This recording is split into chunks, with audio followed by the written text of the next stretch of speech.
Krishna Krishna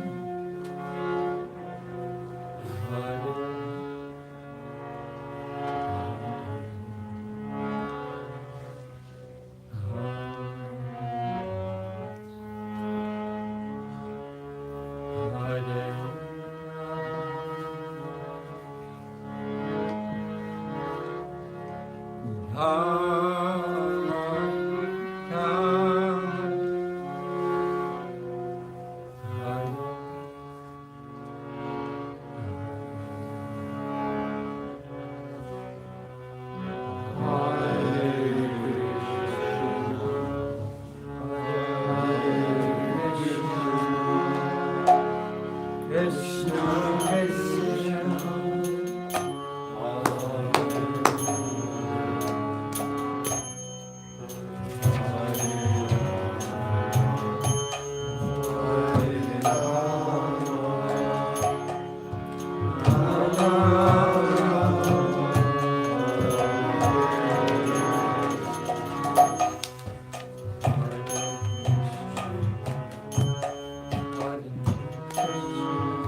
Hare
Namaste Saraswati Devi, Gauravani Pujane, Nivase Shasunyavadi Prasakti Devasatari. Om Ganitvanandasya, Janardana Sivakaya, Chaksu Samaritam Venkasma, Sri Caitanya Manabhistam, Stapitam Dhanamutave, Sayam Rupakadamayam.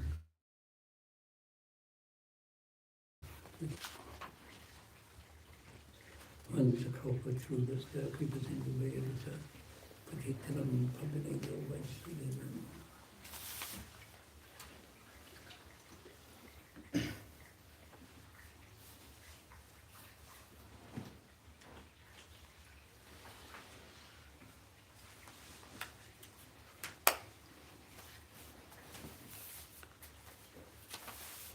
Hare Krishna. Reading from Chaitanya Charitamrta Madhya Lila, the 17th chapter, where Chaitanya Mahaprabhu has started and continuing on to fulfill his great desire to visit Vrindavan. As soon as Mahaprabhu took initiation from Sri Padishwar, he wanted to go to Braj. Then after taking sannyas, he also wanted to go to Braj.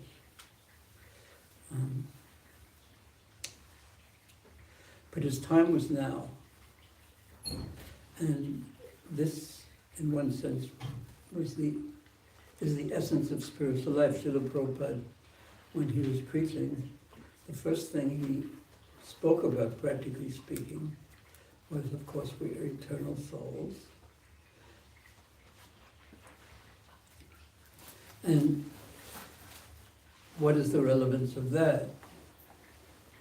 Of course, the Bhagavad Gita explains that we're eternal souls, and just by, this is such common knowledge in the land of India, knowledge spoken about in the Bhagavad Gita, but such common knowledge, it's accepted knowledge, and in the West, this is not only not accepted from the scientific point of view, but it's not even agreed upon from the religious point of view. So Prabhupada explained that we're eternal souls, and what is the relevance of that? What was he trying to say? An eternal soul, and therefore this existence that you're in right now, this situation that you are in right now, is not everything. This is just one of countless other births. This is just one. So the next question is, if the soul is eternal, where does it go? So the principle of transmigration of the soul, the moving of one soul, just like the soul moves from boyhood to youth, or girlhood to youth to old age, similarly the soul at the time of death passes into another body. Now then the question comes, so the soul is eternal, and that's transmigration, that he goes to another body. Then the next question is what? What's the next question? You have to raise your hand, no? Yeah. Purpose of life. Not, yeah. That's already. What happens after the body? Yeah, where do you go? If you're an eternal soul, and purpose of life is to at least think about what the purpose of life is. And then where does that eternal soul go? And is it when the body dies? It's an obvious question. And then the point comes, as explained in the Bhagavad Gita, that how you live your life determines your next birth. Now that is very sobering. Do you get a chance to mention that to the counselees? But what do you think? You have these crazy life, even in this life, and if they actually accepted that they were eternal souls, and how they lived their life would determine that would affect them. if they were sober. They at least become thoughtful about, I better think more about how I'm living my life. Whether they'd be able to do anything about it or not is another thing. But at least the question must pass into one's mind. If my current consciousness, my current activities determine my next life, then how I should be careful and conscious about how I live this life, because my future is at stake. So ultimately, Prabhupada actually, even at 22nd Avenue, he started talking about where he really wanted everyone's consciousness to go. But he also saw that people were just not ready. Why? To hear about Vrindavan. This is in the first chapter of the first Adi Lila of Caitanya Caritamrta. It's clearly stated that to develop such love for Krishna, but what Prabhupada couldn't really explain was the simplest point in one sense. Who is Krishna? There's a famous talk he was giving in 1966, even before 22nd Avenue. And he wanted to make the point that God has a form, and that God is a person, and that form is eternal. The form of God is eternal, and Krishna, God's name is Krishna. So then he asked the people who were listening to the class, have you ever seen a picture of Krishna as an old man? He wanted to make the point that God is eternal. He has an eternal body. Krishna has an eternal body. He doesn't get old like our body ages. So he asked that question, have you ever seen a picture of Krishna as an old man? And then immediately, almost after a short pause, and you can just imagine the response he was getting to that question in the room, he said, have any of you ever seen a picture of Krishna? So if no one had ever seen a picture of Krishna, what to speak of understanding what Vrindavan is, what to speak of understanding what love for Krishna is. So it's a gradual process. And it's also a gradual process for us too. Because although we may theoretically understand these things, that yes, Krishna is Krishna, and my life is very important, how I live my life. I'm going to determine my next life, just as my last life determined my current life. But still, even after knowing this, it's difficult to mark a straight path.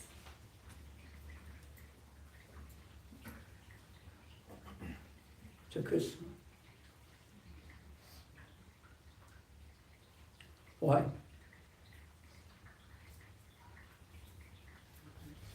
After his hand. Because we are conditioned. What does that mean? We are, with our own past karma and activities, our desires, we are conditioned with so many material But what desires. does condition mean? It's actually a psychological term.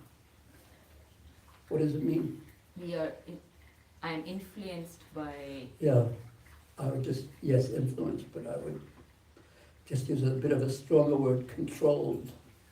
We're controlled by our desires, and our desires are born of the modes of material nature that have affected us, our karma and the modes of nature.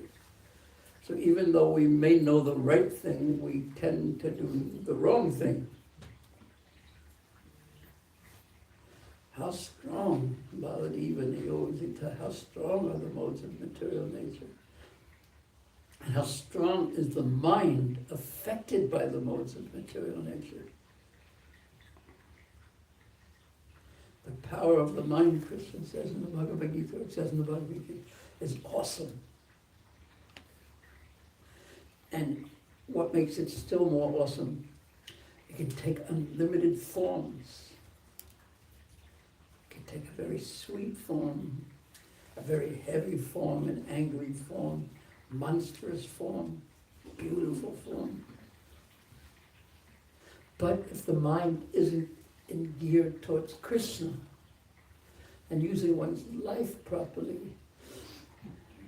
it's not our best friend. So the process of Krishna consciousness is so much to get in line with Mahaprabhu's pilgrimage, his journey to Vrindavan that he's taking in this 17th chapter. And I must have said it before that there are three aspects of what's going on when Mahaprabhu is going to Vrindavan. One is there's the incredible pastime of what he's doing. On the way to, he's teaching how to properly have a pilgrimage going to Vrindavan by his very example. An example of life, how to live one's life so that one attains the final goal. Now, inherent in this journey of Mahaprabhu's is that he really wanted to go to Vrindavan. And that was his desire, not just his desire, his strong, strong desire. And therefore, Sri Ramananda Roy puts that at the focus when he's speaking to Mahaprabhu, when he says, Tatra loyam abhimula vikalam. That this is the essence of the course to get to the highest goals in the spiritual world, to get to Vrindavan. That one has to have a great, great desire. A desire that's burning so brightly that it will consume all the little petty desires that distract us from the path. So we're not on, maybe some of us are not yet on that level that we also we have to go like this instead of like this. We can't go straight as an arrow to Vrindavan because there are some souls who are like that. They don't, like Japa was a good example of someone like that. Prahlad didn't care about anything. Japa, he so much didn't want to get distracted from the material world that he, although fully conscious, although with Krishna, he just acted as if he was a mentally challenged person. He acted as if he was completely mad, practically speaking. His father would teach him how to do Achman, trying to make him into a Brahmin because he was born in a Brahmin family. He would do everything wrong. It was all conscious, it was all misdirection, it was all misleading, so that he just didn't, he decided, I've had enough. He was conscious that his last birth was a deer's birth, and the birth before that was a great king who had renounced everything. Kingship to engage fully in the absolute truth, but had been caught by his attachment to an animal with big eyes. So he had decided enough.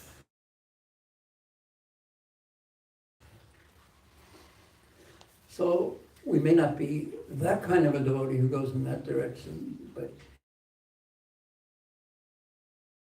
at least as the goal, and lead our life in such a way that our desires don't take us in the opposite direction from Krishna. The great pilgrimage of our life doesn't take us in the opposite direction from Krishna, but rather we will make progress in that way.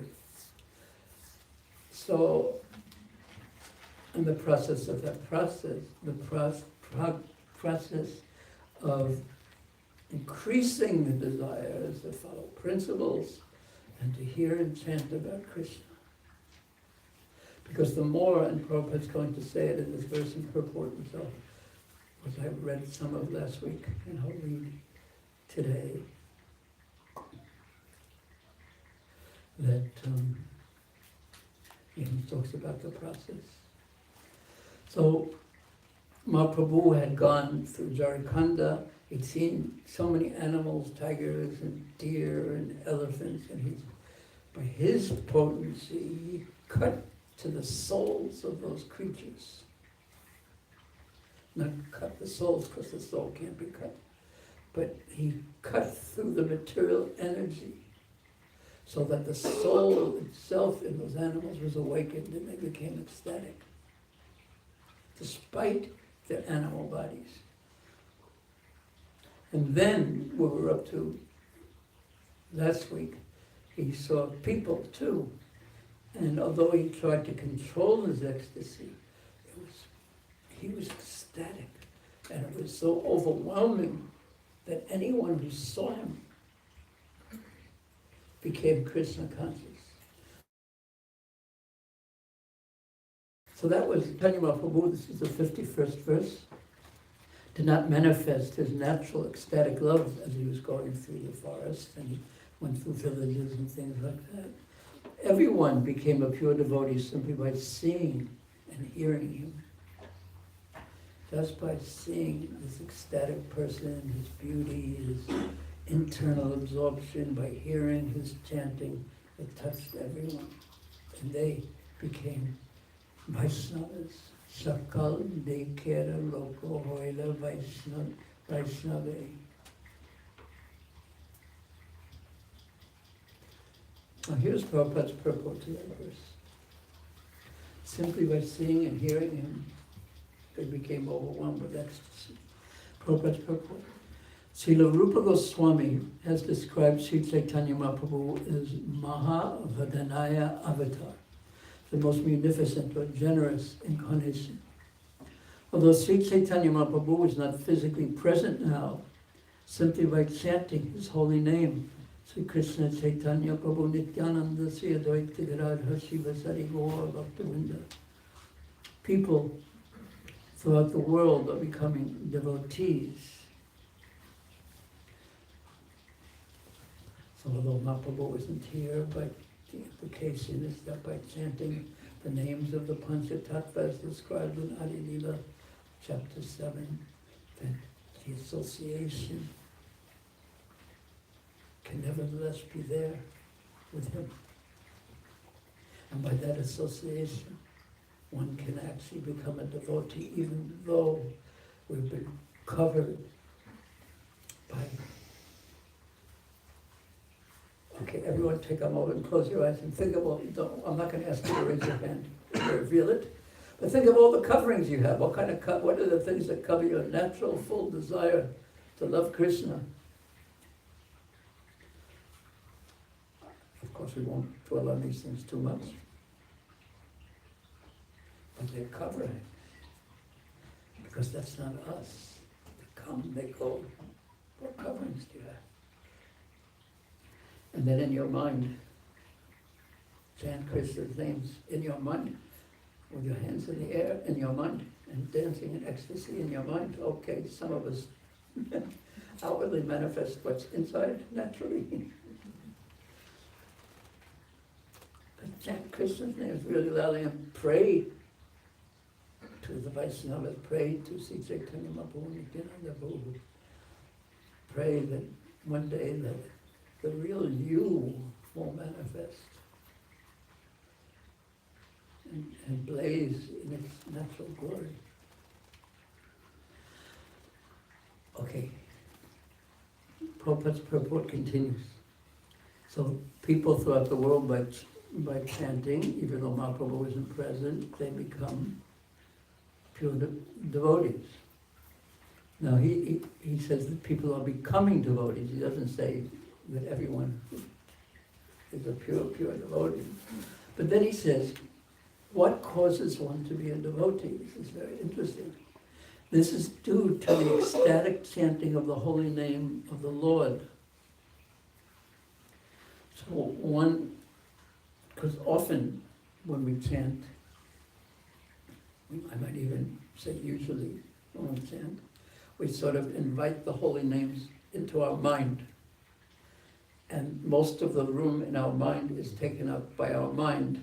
And somehow Krishna is also there, fortunately for us. So we have the holy names in our mind. But what we really want is something somewhat different, for our mind to enter into the holy names. Quite different.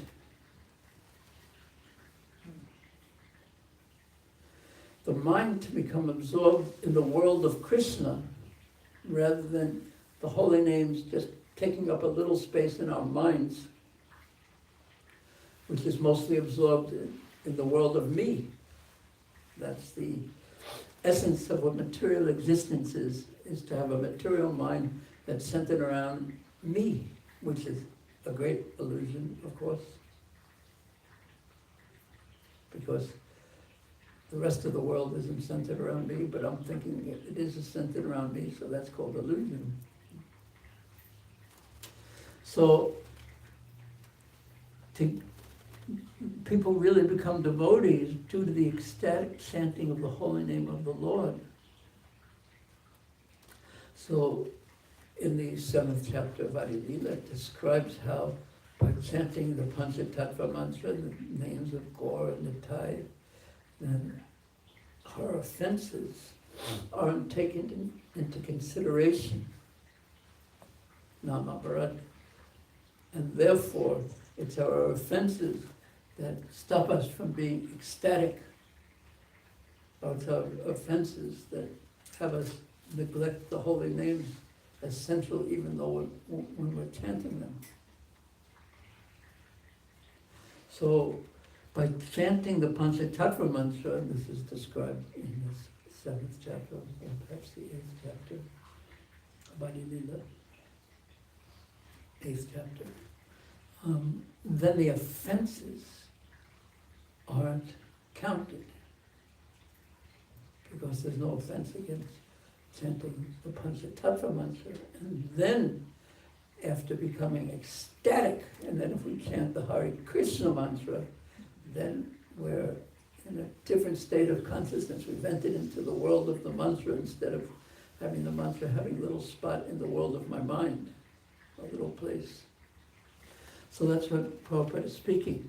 This is due to the ecstatic chanting of the holy name of the Lord, and that ecstatic chanting is, that absorption is so much easier when it's done of the holy names. Just with everyone chanting together, and the purity of the chanting, and it's the absorption of the consciousness in the holy names is easier. Then Prabhupada continues, it is said that a pure devotee can see the Lord in every moment. It is said that a pure devotee can see the Lord at every moment, and because of this, he is empowered by the Lord. Now, what do you think that sentence means? First of all, who can say what that sentence was? Yes. Pure devotee can see the Lord at every moment. Because of this, he is empowered by the Lord. Yeah. A pure devotee can see the Lord at every moment. And because of that, because he's in the Lord, see the Lord means he's in his consciousness. He's in the Lord's presence in every moment. And the Lord is like the sun. And when one is in the presence of the sun, there's no question of darkness. So really, this is the presence. And because as soon as we are not in the Lord's presence, in Krishna's presence, there's andhakar, there's darkness. Immediately, when we're not thinking of Krishna, we're thinking of something other than Krishna, without Krishna in the center. And that's illusion, because Krishna is in fact in the center of everything. There's nothing in existence that doesn't have Krishna in this as its center. This is described philosophically by Uddhava to the gopis, by Krishna to the gopis, by Kapila Muni, that there is no existence that's separate from Krishna. So to see anything in this world as an object without its connection to Krishna is illusion.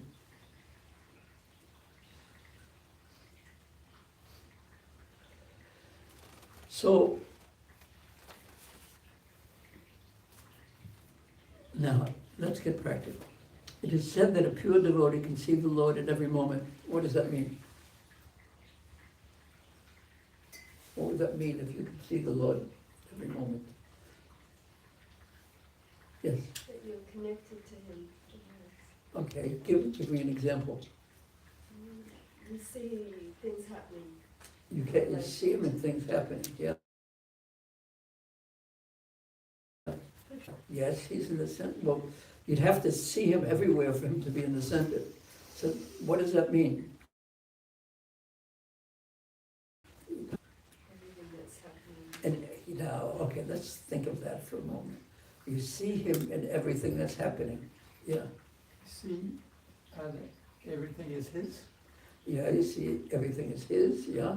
But I'm interested particularly in that one right there and everything that's happening, yeah. That He's in control in everything that occurs. Yeah, that's What He wild. did. That everything that occurs. The three modes of material nature are under the control of Krishna. So even though superficially I may think that so and so person is doing such and such activities, but because they are controlled by the modes of nature and the modes of nature are controlled by Krishna, and He is the one. Does that mean your boss also, everything that he does to you is Krishna's mercy?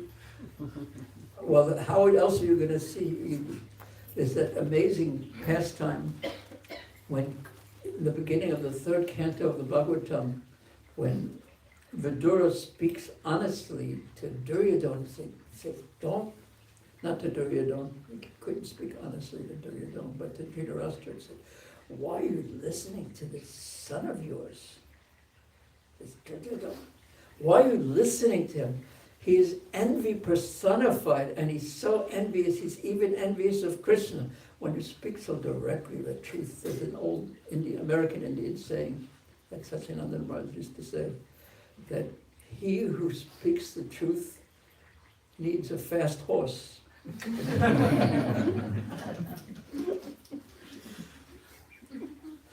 I just imagine in front of Duryodhana, he's envy personified, he's even envious of Krishna, 100% true. And Duryodhana reacted like a snake who had been kicked. And he said, look who's talking to this person here. He's the son of a maidservant, a kept maidservant. We're maintaining him. We're maintaining this person, and if we didn't maintain him, he wouldn't be able to eat, and he's criticizing us. We should beat him and leave him nothing, throw him out, and leave him with nothing but his breath. That means he can stay alive, but nothing else. So Vidura heard this. He spoke the truth, and Dhritarashtra couldn't hear the truth. And Duryodhana spoke in this way, and what did he do?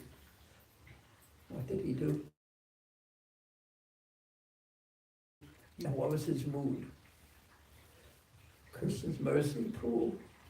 His mood really was that. All at the same time, the external energy was completely controlling Duryodhana, envious Duryodhana. But he saw somehow or another Krishna's will was working through this.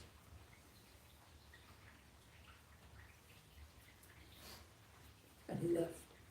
Took his bow, left it by the door, and walked out. And he never returned until the end of the 4th canto, or the 13th chapter of the 1st canto. He walked out. Now, here's a question. Does that mean that if something happens to you or something happens to your children, you just accept it? You don't take them to the hospital? You don't fight? If someone hits you, you just, okay, it must be Krishna's hitting me. So there's obviously some subtleties. This is a general principle that there's nothing opposite from Krishna's desire that can happen. Not a blade of grass moves without the will of the Lord. But yet, how we react to it depends on who we are, what our circumstances, and what our service is. It is not a foolish philosophy, but it has principles and then subtle applications of the philosophy. So wisdom is to be able to apply, and I saw this with Prabhupada. He would say that we're all dependent on Krishna, what happens, Krishna's mercy, but when it came to fighting for the Jewish temple in Mumbai, he fought like anything. He was into every single fought for Krishna. But yet, when we see as our life unfolding,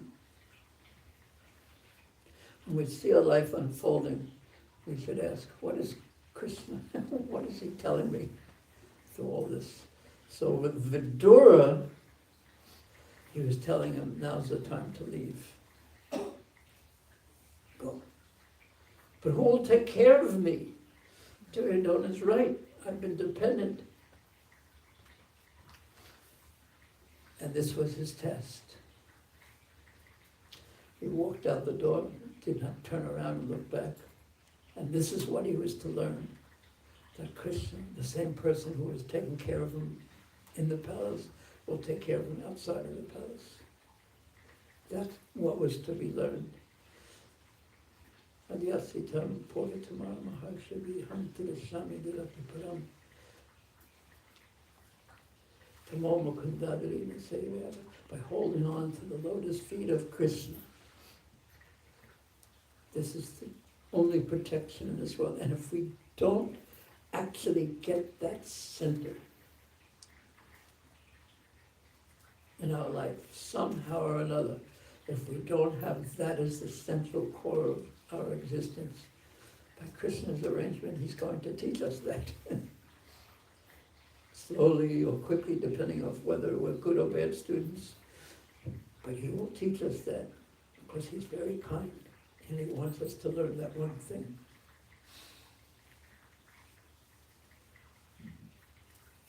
So,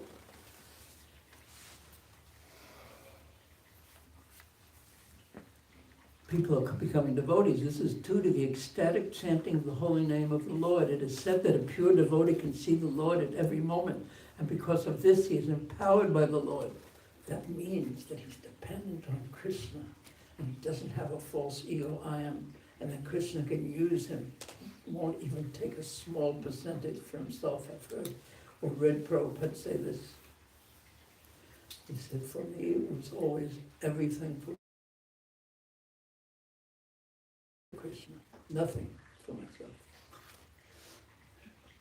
We can't imitate that in this world. Can't imitate it because it's easy to say that, but as soon as you walk out the door, you're confronted with your own, I mean, I shouldn't speak for you all, but confronted my own lack of depth in that regard.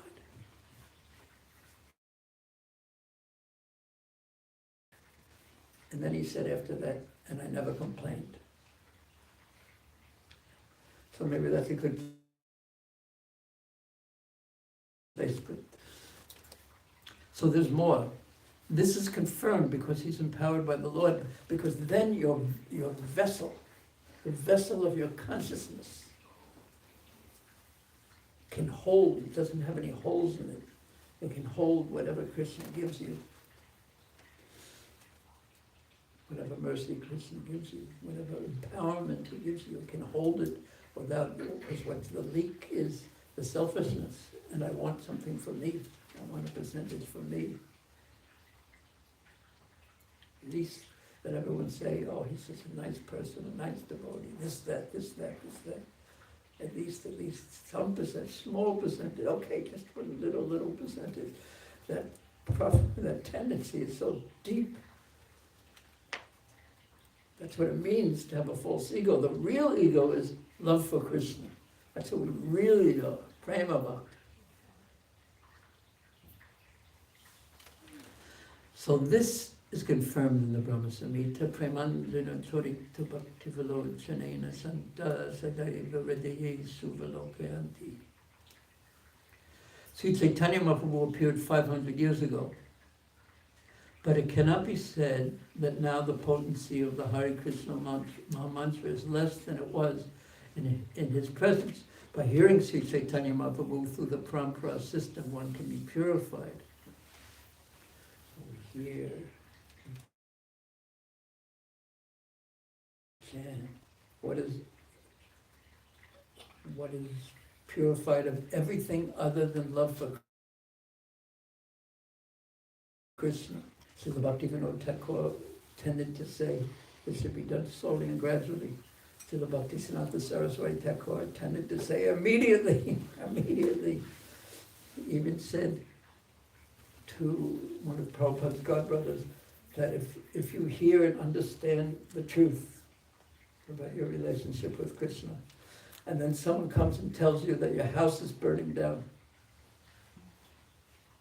don't even go home to save whatever it is that you think you can save. That was Mudha Srila Bhaktisiddhanta Saraswati Thakur. He was that kind of a pure soul. Therefore, in this verse it is said, Tetapi Tanla Darshana Sravana Prabhave. It is not that everyone is able to see Krishna or Sri Krishna Chaitanya Mahaprabhu physically, but if one hears about him through books like Sri Chaitanya Caritamrta and through the Parampara system of pure Vaishnavas, there's no difficulty in becoming a pure Vaishnava, free from mundane desires and personal motivations. Now what did you hear in that sentence? What stuck in your mind? Yeah. So we see Krishna through hearing, Yes. and we see his hands and whatever. Okay, that last sentence. What? Okay, let me read it one more time and then. It is not that everyone is able to see Krishna or Sri Krishna Chaitanya Mahaprabhu physically. Of course we can on one level. It's right there. But if one hears about him through books like Sri Chaitanya Caritamrta and through the Parampara system of pure devotees, there is no difficulty in becoming a pure Vaishnava, free from mundane desires and personal motivations. Okay, what stuck in your mind in that one? Prabhupada was trying to tell us that there's no difficulty. It's Yeah. extraordinary. Did that stick in your mind too, the no difficulty part in becoming a pure Vaishnava? Did that, because you raised your hand? Well, and also that, again, that free from personal motivation. Yeah, well that's what pure Vaishnava means. And he said, there's no difficulty in becoming a pure Vaishnava, free from mundane desires and personal motivations, which that was the definition of pure Vaishnava, free from mundane desires and personal motivations. There's no difficulty. No. Or to put it the question that Prabhupada would ask, what is the difficulty? Put it the other way. What is the difficulty? There is no difficulty. But what is the difficulty? Although there is no difficulty, what is the difficulty? We could make this into a real confessional. We're not convinced. Yeah, we're not convinced. Any other difficulties? Not convinced. Mixed intentions. Mixed intentions, what does that mean? Different parts of us have a different inclination. Some up, some down. What's the difficulty, although there's no difficulty? There's a jump that requires humility. Jump to faith that requires humility. That's interesting. How does that compare with what Mataji said, we're not convinced?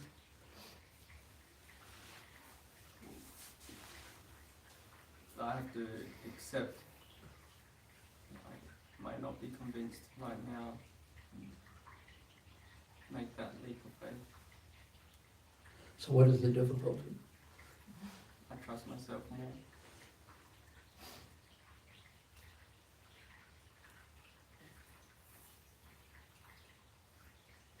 It's interesting that we don't even know who ourself is. In fact, because one day it's like this, one day it's like that, one day it's like this, one day it's like that. And yet we trust ourselves without knowing. Did you ever really know who yourself? It's kind of like Huh? it's like the Puranjana story, where it's just coming and travel and do everything, but who are you? I don't know. Don't worry about that. What's the weather like today instead? Change the subject. This is self-realization. Yes. The world doesn't promote this, so you're like a absolute minority surrounded by people who don't believe this. And because they don't believe it, they're promoting the opposite perspective. It's like it's just a trivial experience of some sort. Well, there's different people who promote different things. I mean, 100 years ago, the type of atheism that's being promoted didn't exist in the world in the same way, I mean, with the same power. That life is meant for just enjoyment, or there's no soul, where, as one person put it, where orphans in a lonely universe, that everything has to be understood through scientific methodology, and if you can't prove it, if it's not observable, it's not real. So that's one type of propaganda, that the evolutionary theory, the kids all learn that in school. If we're constantly evolving, who's more advanced, you or Navkishori? Obviously. I mean, and therefore who should listen to who, right? That's the way it works. I mean, do you know how to use Facebook or anything? I mean, that's the proof. Twitch, which I don't know what it is, but Instagram, at least.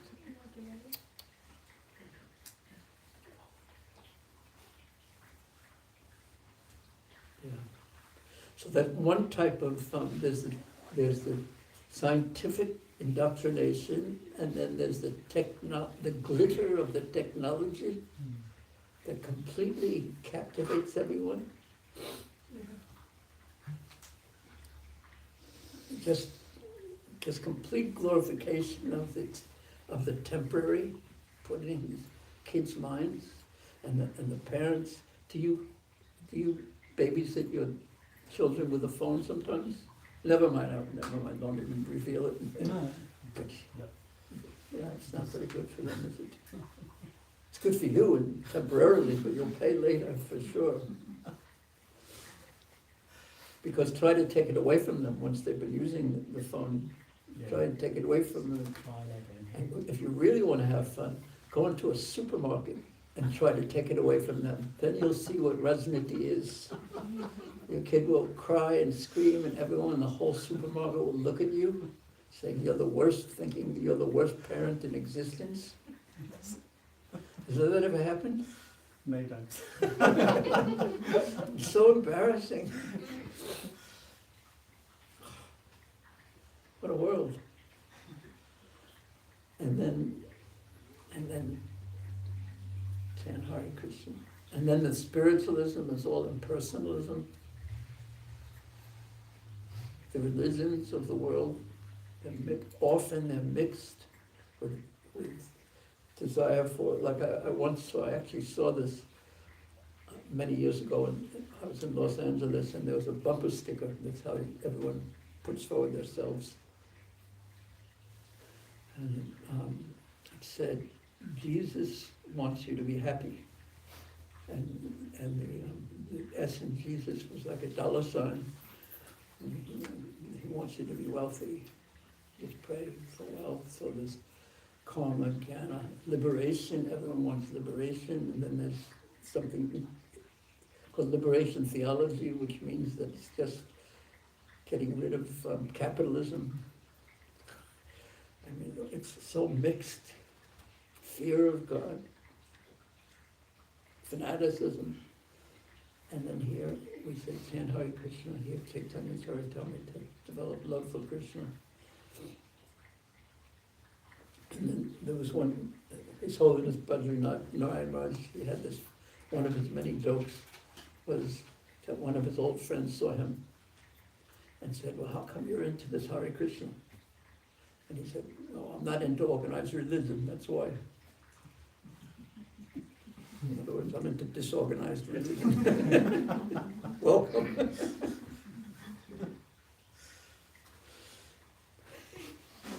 Anyway, I've gone on and on.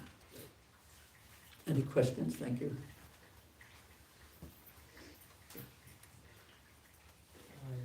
You spoke about that that Vidura didn't leave because of a giving up or a lack of I'm sorry. Vidura didn't leave because of a lack of giving up or leaving his responsibility. In that sense, he left because of the security or faith in Krishna. He saw, I don't know if I mentioned this, but the most exciting part of that pastime was what Prabhupada says in the purport. He saw, I did say it,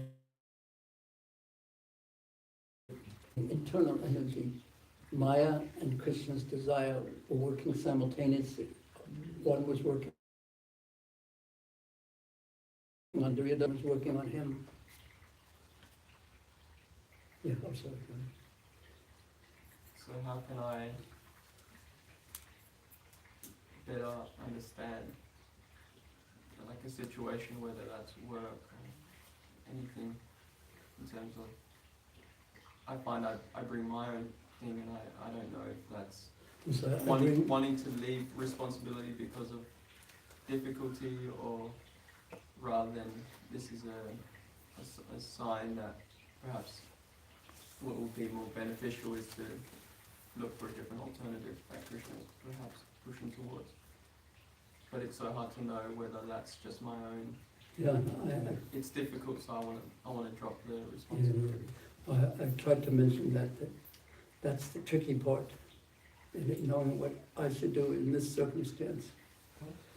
So it depends on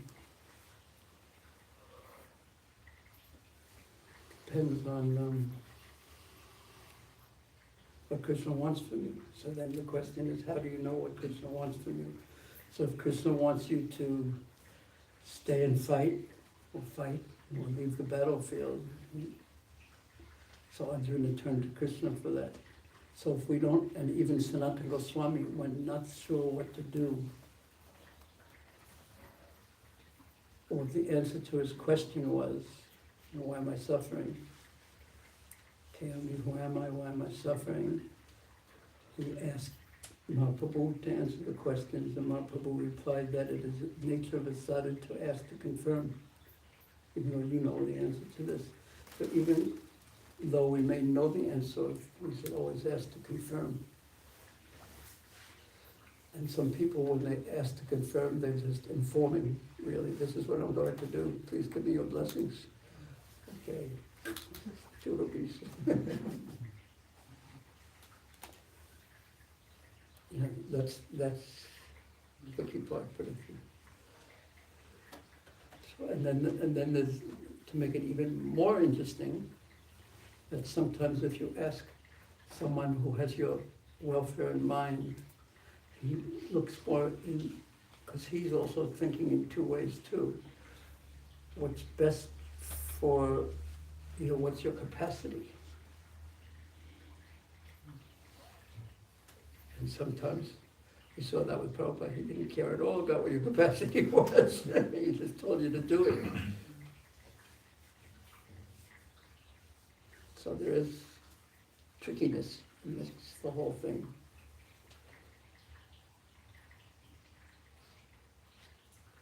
But too hard shouldn't be the sole reason for giving something up.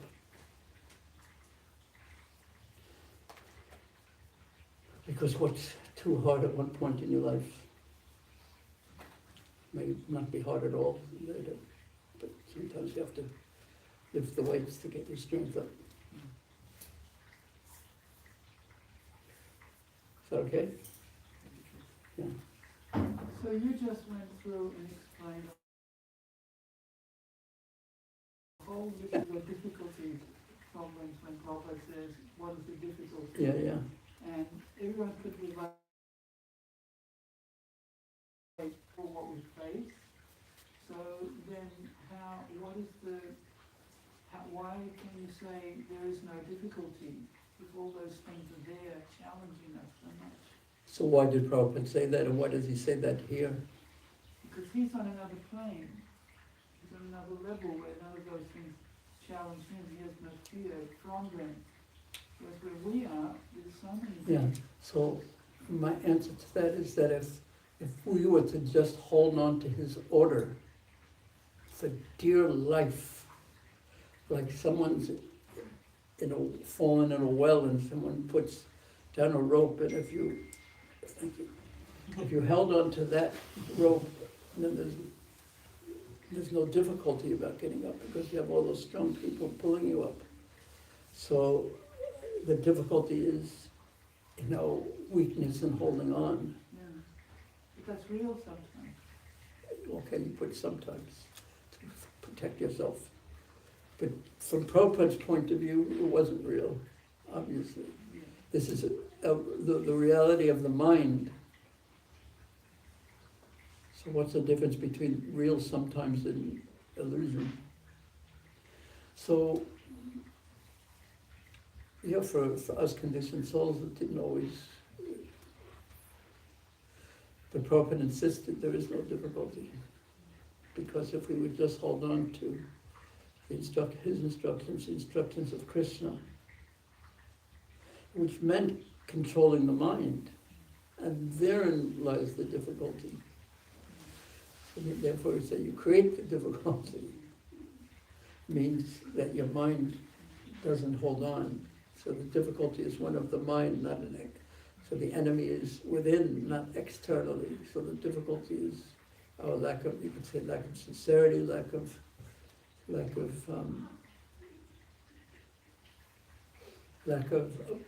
capacity.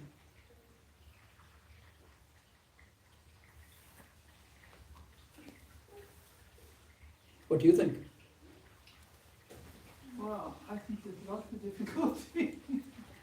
I mean, starting from that, the weakness of the mind, the previous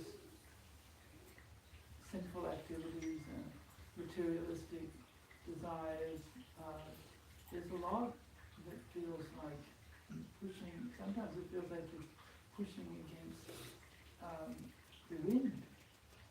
But I do remember Srila Prabhupada saying that you create the difficulty and then you come to me with a solution, and my solution is stop creating difficulty. I remember him saying that. And remember also in there was the secret, is that is to always chant. And if you are always in the presence of the internal energy, if you are always if you are always in the presence of Krishna in the form of the deity, Krishna in the form of the holy names, of pastimes, of the holy persons, then there's no difficulty. But the problem is we turn our back on those things, which again, we say, well, there's a lack of taste, there's a lack of purity, there's weakness. But this is the way out. It's not easy in the sense of doing it. There's no difficulty if you keep yourself always in the presence of the sun.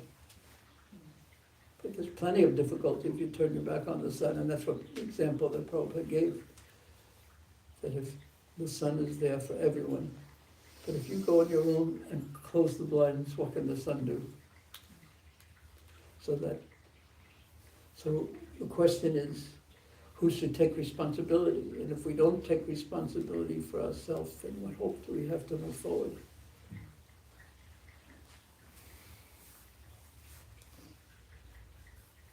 Any other questions or comments? Did you want to ask anything?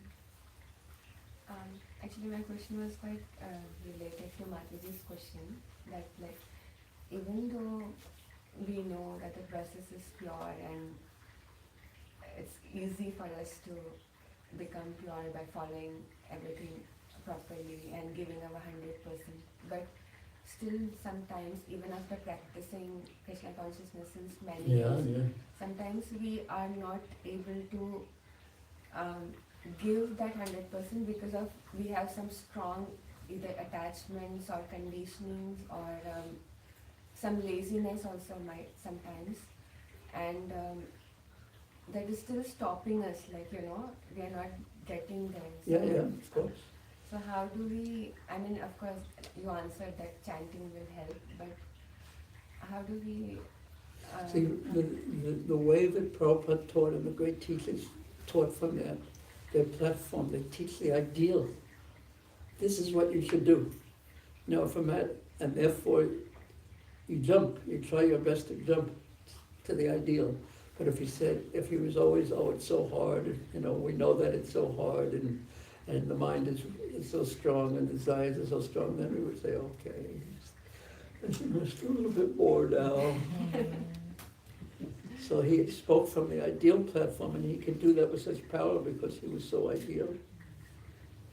So don't try to make excuses why you can't do it, but try a little bit more. But don't feel bad, just try your best. Try your best. So what's the alternative? So one thing is, when you're confronted with the ideal, and you try and you don't succeed. So what's some alternative consciousnesses? Look backward and see how much you already come. That will give us a lot of motivation. Okay, but how does that affect the mind? One way is you can become very discouraged. Another way, You take shelter of Krishna, of Srila Prabhupada. what I was thinking of, you could become humble. Please, some are doing it, and I can't do it. I should serve them. You know, I should take my little service and do it very sincerely. I may not be a great devotee. I may not be ideal. In fact, I know I'm not ideal. But let me do something. Let me take a step forward. That's the way. That's what that type of instruction, if we're not up to that standard, is. But some devotees grab that standard. Glory to them. Let us serve them. And we'll get there too one day, but it's just going to take some time. But if that's our desire, it's just a matter of time. Krishna has his ways. Anyone else have any questions or comments? What's the top word? Top word? Yeah, top word. Stay. Oh yes, stay humble. Stay humble, humble, humble. What does it say below that? Another place.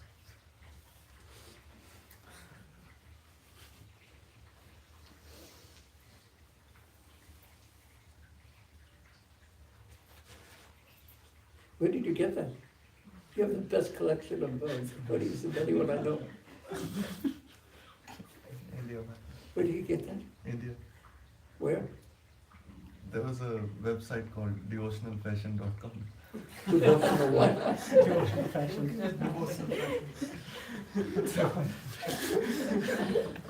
Devotionalfashion.com.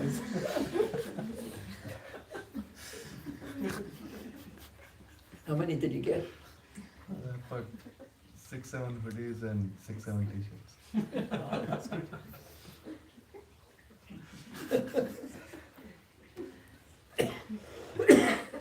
Any other questions or comments?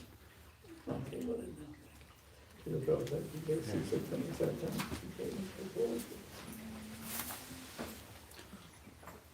to the Prabhupada.